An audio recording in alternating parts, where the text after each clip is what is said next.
Hi guys, it's your girl Hyteria, the face behind She's Unbreakable. Welcome back to my channel. I told you all that I'm back and I'm better. And because I'm back and I'm better this time, I figured I had to let you in on the real me. So no intro this time. No plain raw version of who I am and about me. Um, excuse me if I ramble off at the mouth. I swear, like I am nervous. It's my first time telling my story this way, and I'm honestly just learning what works for me, and I'm just trying to get the hang of things. So please don't judge me. Let this be a judgment-free zone. Some of you may know my story, some of you may not. I've told a few things here and there on my channel before. I've told a few things on my social medias, and then finally just to the people who know me personally. So, like I said, my name is Hyteria, y'all. I am 25 years old. I just turned 25 this past week, and my birthday was December 14th. I was born in Tampa, Florida. Not so typical story or whatever. I was born in Tampa, Florida. Um, my mother and father are still living. I've never really had a bond with my father. He's never really been around. Like I said, I'm 25 right now. I've seen my dad maybe 3 times in 25 years I've been living. And the last time I seen him was last time I seen him was when I was 18. That was the last time I seen him. My mother is around. She's not as active, but she has been more active than my dad. However, I grew up raised by my grandmother, my mother's mother. And that was my heart outside my body. She raised me, and not just me, a few of my cousins, as well as all of my siblings. Truth be told, every time I move, sometimes I try to stick around the area of where she raised me at, because that's where I have a lot of memories. Um, the good most definitely outweighs the bad, which is why I try to stick around in those areas sometimes. My grandmother passed away when I was 14 years old, my first year in high school, and that took a huge toll on me. This past November 22nd made 10 years that she had been gone, and I turned that day into a positive day. Like, I wasn't sad about anything. Yes, I did cry. I did have my breakdown in all of it, but I managed to make it through. I managed to push through. My grandmother was literally my everything. This was the person who seen it all, the good, the bad, the ugly. She was there at every school event, never missed one, every doctor's appointment, everything that my mom should have been there for. My grandmother was there. Every school event. I was in the choir in elementary school growing up. My grandmother was at every performance. I I think I was in choir in 6th grade as well, and my grandmother was also there. Um, I did a little praise dancing, a little stepping, and being in the choir at church as well growing up. My grandma did raise me in church, and I am so very grateful for that, because it has made me into the young woman that I am today. I am so very thankful for that experience. I'm grateful, if anything, she taught me about God. Because of the fact that my grandmother taught me about God, I have a very humble spirit, and I have a very, I can cry about it and I can still run to God and He gonna fix it as long as I do my part. I know as long as I put some faith behind my work, that nothing is impossible. That I do know. Um, my grandmother was just there. and never missed much. And even though 10 years later it still feels like a bad dream, I'm very happy that she's no longer suffering. When I was in elementary school, my grandma had knee replacement surgery twice, and she still always made the best of everything. Right before I started high school, I want to say the Thursday before I started high school, and I remember like it was yesterday. I remember I was on my way to choir rehearsal, and my grandma called me, and she was like, basically, she was telling me to have our leaders pray for her because they had just told her that she had cancer. She never smiled. I'm sorry. She never frowned upon any of it. She was always smiling. She never made it seem like it was a bad thing. She had this joy in her eyes and this joy in her heart that not even the devil can take it away. And then when she was finally home, but it took a toll on me because I'm like, I can't lose my grandmother. And I remember it was the day before school, and I was getting my hair done. I'm like, well, if my grandma doesn't come home tonight, I'm not going to school on my first day. I'm going to go sit in the living room. I'm going to go sit in the hospital with my grandmother until she comes home. And after I said that, I just began to pray. And by the time my hair was finished, she walked through the door, and I shed a few tears of joy. It was like a great day. And then when we went to church, my grandmother went down, and my leaders were talking to her. And I remember my bishop telling her, when God take you, it won't be from cancer, and you're going to leave with joy. If you all have ever seen the picture I posted of my grandmother in her casket, my grandmother has a teardrop on her face, which reminded me that she left this earth happy. She is home happy in heaven, tap dancing on the devil's head with her mother and father. And that brings me joy. And as he said, as you know, trust the prophet, believe in a prophet, trust the Lord, and he shall be established. When God took her, it was not from cancer. It was from 2 back-to-back heart attacks a few months later. And I remember everything like it was yesterday. I am now living my biggest fear by living without my grandmother. And some days it's hard, I can't lie. But a lot of days I'm making it through and I'm pushing it through. And although there are other things that I was fearful of in my life, me living without my grandmother 10 years later helps me some days push through all the hard things, all the boundaries, everything that's ever thrown my way, all the circumstances. It gives me hope and it gives me strength that, you know what, I'm already living my biggest fear by living without my grandmother. Surely there's nothing else I can accomplish. Surely there isn't. And excuse me, y'all.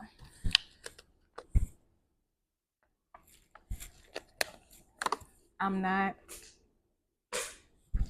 And for a long time, I did not understand. Like, of all people, truthfully, honestly, maybe this is sad, but I remember praying. I'm like, Lord, you took my grandmother, and sadly, I would have rather you took my mother.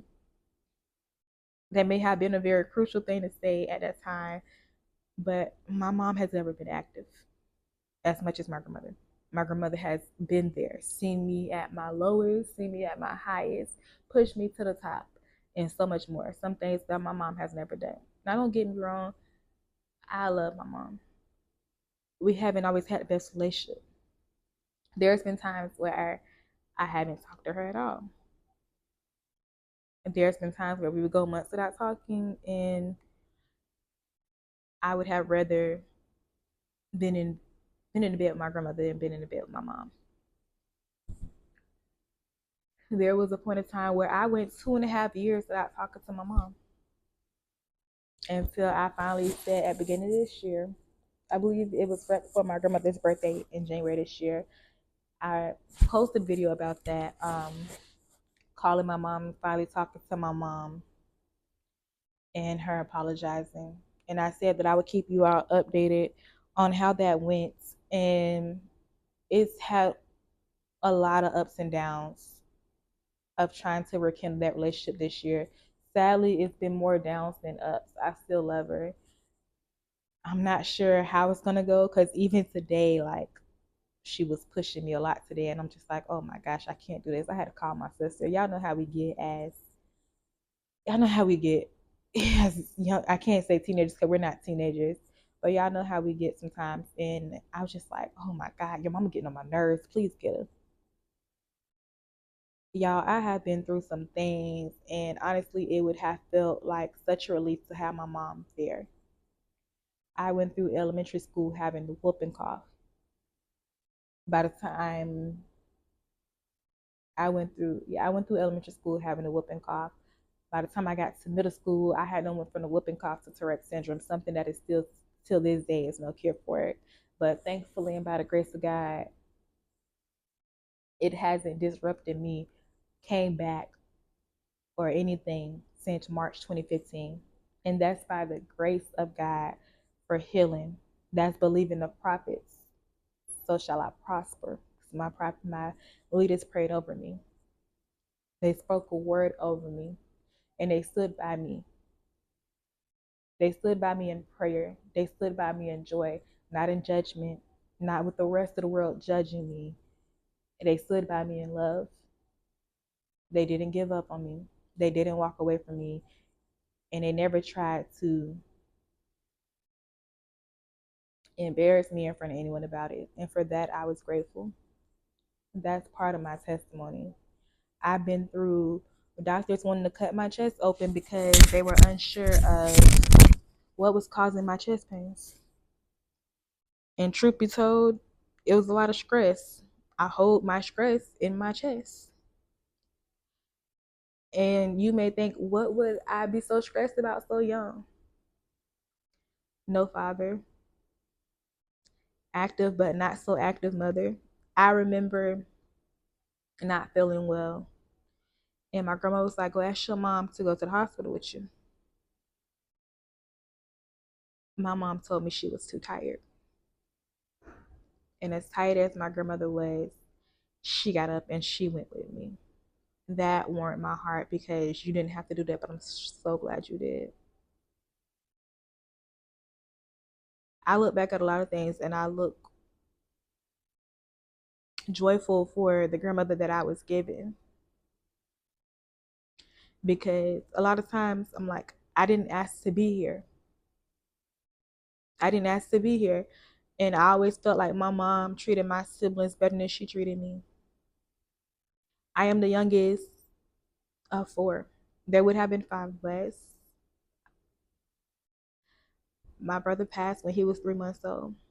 And that was before I was even thought of. That was back in 1995, I believe. So yeah, I wasn't born until 1999. And I always feel like she treated my siblings better than she treated me. And as I get older, I realize that's why God lead me closer to my grandmother. Someone who would have my back. Someone who would be there when times got rough. Someone who would stick by me through it all. And I watched my grandmother in pain be there for me like it was nothing with a smile on her face. Yeah, I have watched my mom walk in and out my life multiple times in 25 years. And not till this day, I still love that lady with my whole heart. I watched my daddy come back when I was 14 and said he wanted his family back. And still to this day, where is he? And he came back when I was 18. So said he wanted his family back. This is the second time you said this. Yet where are you? You came when I was 14. It had to ask my age. Like you didn't sign my birth certificate. Like were you even there in the hospital when I was born? My mom and dad have been that I know of legally separated or separate, whatever, separated, I know, since 1999. My mom and dad have two kids together, my older brother. And I always feel like my dad just didn't want us.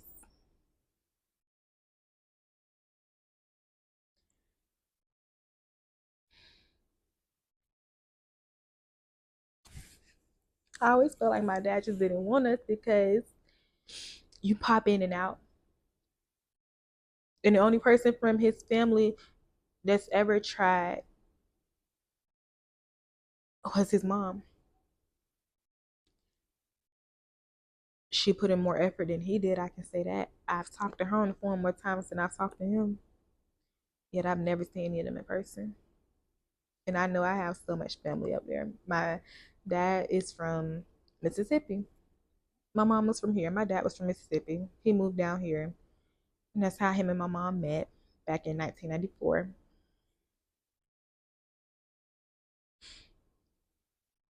I watched a lot of things I wish I didn't remember, but sadly I do. My dad going in and out the times that he did, my mom going in and out the times that she did. I just feel like I have a lot of abandonment issues that I'm address. Well, mm, mm, abandonment is something that I am most definitely praying on because a lot of times I get lonely and people don't understand why. You can have a circle full of people and still feel lonely. I have some of the greatest friends. I do. I have the greatest pastors a girl could ask for. My friends have became my family. Until this day, I'm still so grateful for each and every friend that has crossed my life because everybody has did something at this point. My longest friend, my longest childhood, my longest friendship that I have that is still currently going is my sister. I call her my sister. Y'all see her all the time on my social media. I'm sure she was my hairstylist before she stopped doing hair. Me and John T have been friends since we were 4 years old. She just turned 24. I just turned 25. But yes, we have been friends since we were about 4 years old. We grew up in the same area to the point her parents still live around in that same area to this day. Like that is my girl, and I am very much appreciative for her because she has been there more times than I can count. I'm grateful for every person that's opened doors for me. I'm grateful for every person that's poured into me. My second longest friendship is my friend Tiana, my current nail tech. We met when we were in fourth grade, and although we haven't always been so close over the years, every time we talk, it's like we never lost sight of what we had. It's like the bond never broke. The relationship is always there. Every time we talk, we always remind each other that of what we can do. We're always speaking life into each other. We're always encouraging each other and pushing each other for each other's dreams and all. And every conversation ends with an "I love you," because even all these years later, my love does not change. Two of my longest friendships that I am most grateful for. I have a few others. Y'all will hear about them at some point.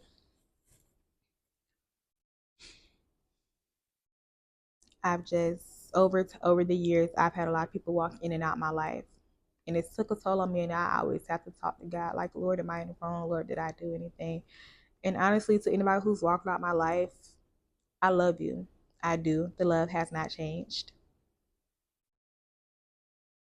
The bond may have broke, but the love may not have changed. Some of us may have grew apart.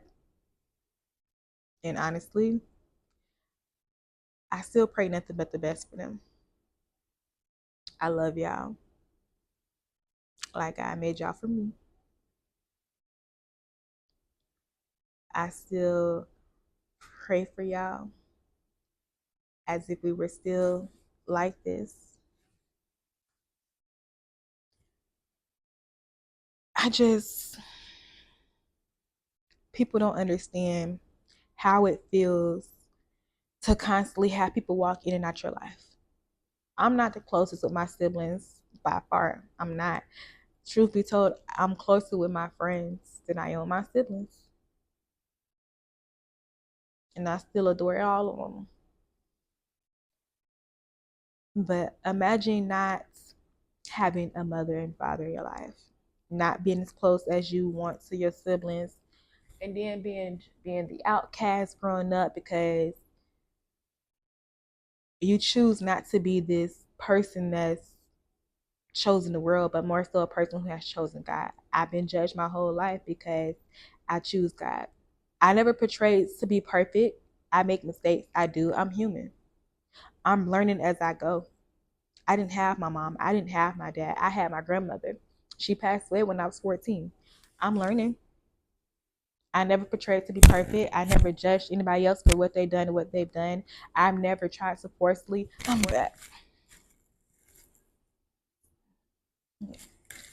I never tried to forcefully force my religion on anybody. That's not me. You are who you are, and I am who I am. I can still love you the same. I'm not gonna lie. If we don't have the same religion, I can love you from a distance because the God that I believe in says, "How can two people walk together except they be agreed?" That's what He said in Amos 3:3. So I can't necessarily walk with you if I don't agree with you. But I'm growing. I'm learning. I'm not perfect by a long shot. I make mistakes. Sometimes I fall short of His glory. But each and every day I get on my knees before I go to sleep. Lord, right me where I am wrong. Strengthen me where I am weak. And if it's something I don't understand, Lord, give me wisdom and give me knowledge to understand. A lot of times I feel like I don't ask, I was asking for the wrong things. Now I'm asking God. Now I feel like I'm asking, as I'm learning, I feel like I'm learning what to ask God for in certain situations. Lord, give me wisdom to understand. Because you said wisdom is the principal thing, and therefore get wisdom. And with all that getting, get understanding. You said that in your word. You said that in Proverbs 4:7, Lord. I'm asking for, I've asked for the wisdom. I've asked for the knowledge. You told me that you'll give me peace that surpasses all understanding. You told me you'll keep my mind in perfect peace as long as I keep my mind on you. You told me that in Isaiah 26:3. You told me these things, Lord. So I'm asking, Lord, where I am wrong, right me. Creating me a clean heart and renewing me a right spirit.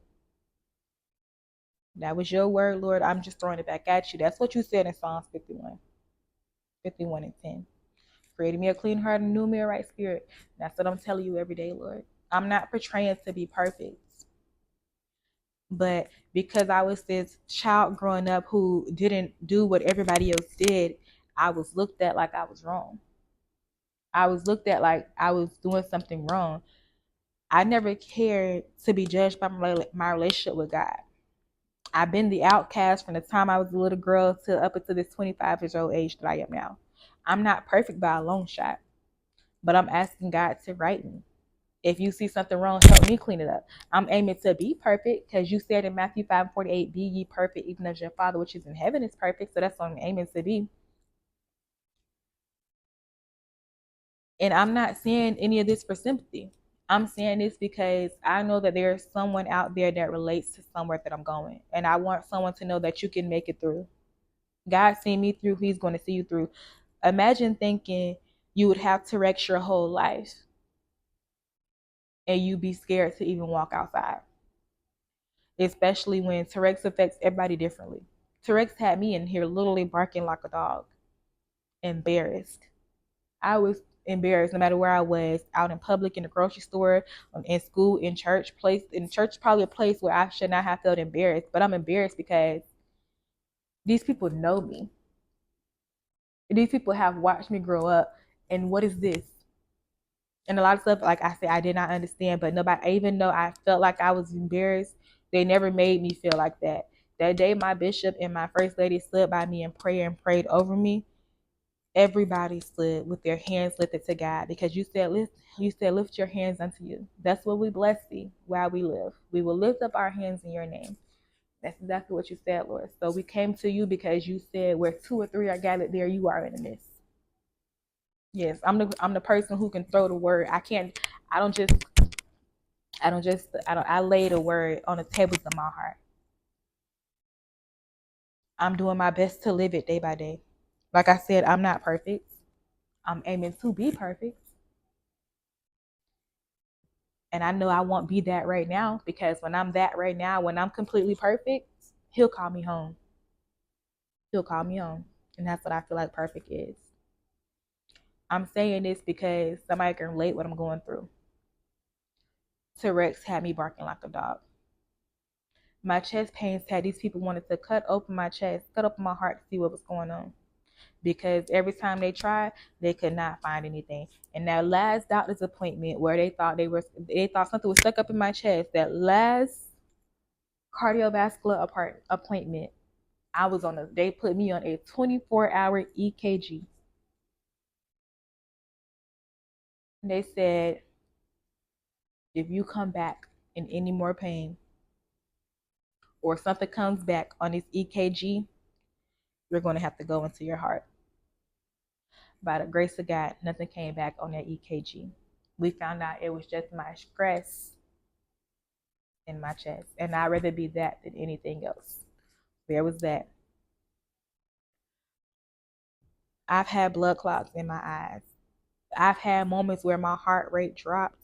I remember being in school and my heart rate dropped so low. It was crazy. And instead of me going to the hospital, where did I go? I went home because my mom wouldn't take me to the hospital. Even though the ambulance was sitting right at the school. And when she called the ambulance back when I got home, they said because she did not take me to the hospital the first time, they were not going to rush me this time. Yeah, I thank God for prayer warriors, is what I can say. But yes, I done been through some things. Torn shoulder muscles, blood clots in my eyes, sleepless nights, hungry nights, nights where I didn't know where I was going to where I was going to end up. And I wrote this message recently, and I'm just like, so many people would not understand. And that's why some people are judgy. And I've never been the type to, like I said, I've never been the type to judge anybody. You don't know what someone is going through.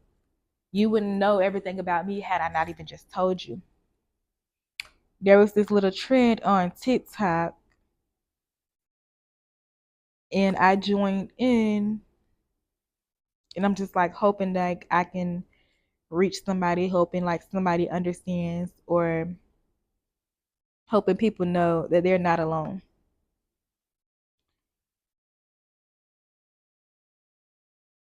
I remember doing this one is that I got to know God. I got to know God in the church and still currently getting to know him. And I said, I witnessed his miracles when my grandma passed when I was 14, and I thought my life was over. I felt unloved and unworthy, and God sent me someone to love and care for me just as my grandmother did. I witnessed his miracles for myself when I was healed from Tourette's, something that there's no cure for. And then I did another one. Let me see. I may have met God in church. I may have met him in church, but I knew he was real when I was in my bathroom crying and I took a whole bottle of ibuprofen, attempting to take my life for the third time, and it didn't work. And I got a text from someone very close to me saying, "You're worthy, I love you, and you will get through this. Don't be scared to call on me." Although this may just seem like stuff that I'm posting, all of this is real. All of this was raw. I have one more if I can find it. Just you don't know someone's story. You don't know what someone is going through. Be nice to people. Be kind to people. Okay, so there was this one. If you ask me about God, I'd say that's my father and I love him. But if you ask me on a deeper level, I'd say, have you ever wondered where you would sleep at night? Have you ever wondered where your next meal would come from? Have you ever had a disease that was not curable? Have you ever lost your favorite person and had nobody to run through? I've been through all of this and some. I am a walking testimony, and I got a story to tell. People will not understand half of what I went through, and it's not for everybody to understand. I am a walking testimony. God is still perfecting me. God is still working through me. He said, after that you have suffered a while, I will make you perfect, establish, strength, and settle you. He said that in First Peter 5 and 10. The race is for those that endure to the end. And as hard as it gets, I'm going to endure to the end. And even when the moments come back, when the devil get busy, I throw the word on it. I throw the word on it. I cry about it. I pray about it. And I just throw the word on it because there's no way after all that, after basically being homeless, not having a place to go to at night sometimes, sleepless nights, a disease that was uncurable, chest pains in my heart, doctor want to cut up my heart, and so much more. All of that could have took me out. Everything that I've been through in life should have took me out. But here I am at the mere age of 25 still standing. But imagine this, just days before my 25th birthday last week, I contemplated taking my own life again. Not too many people know that. I maybe said something to probably 2 or 3 people. That was it. But I said this. I said this to them, and I'm saying this to say I wasn't okay. And just because I'm closer to God than, just because I may be closer to God than you are, or you may be closer to God than I am, my friends can run to God for me. I got the kind of friends where we can go down in hell and we can fight this thing together. I got the kind of friends that will go down with me and say, "Oh, you're not giving up by a long shot." I got friends who will pray for me. I'm saying this because I fall short of His glory sometimes. I'm not perfect, and all of this is by grace through faith. I'm okay. I'm still living. I'm still in His land. I cast down every thought. I changed my thoughts and I changed my word. I let them. Every time I get back in my word, I'm like, okay, I'm getting back to my first love. Last week I did a 48-hour fast from social media. It's easy when they say, okay, we're always fasting from food. No, y'all, I did a 48 hours fast from social media. And I said, you know what? I'm gonna do this again. I'm gonna do it again real soon because you don't know how much you can get. It's so much you can get accomplished, so much you can get done if you put down your phone and stay off social media. I put down my phone. All I did for 48 hours, I went to work both of those days. Yes, I worked. And if you know, yes, I worked my behind off. I was working 2 jobs during this time. I I was at both jobs. And even at work, no, I'm not on my phone. I was not on social media. 48 hours praying, praising, speaking His word, walking through my house, speaking in tongues, speaking in songs and hymns, praying, speaking in tongues. Yes. Outside of that, I just watch TV. I just watched TV and I said, let me try to get back to me because I never really rested. Since I was 18, I've been working 2 jobs off and on. It's very rare where there was small time frames where I worked one job. There was a very short period of time where I didn't work no job at all. I just trusted God, and my bills were paid. I may have been a little hungry, but my bills were paid. But guess what? God always provided, and He always made a way. Here I am at 25 years old in the 4th apartment that I've signed my name on, and I'm learning as I'm growing.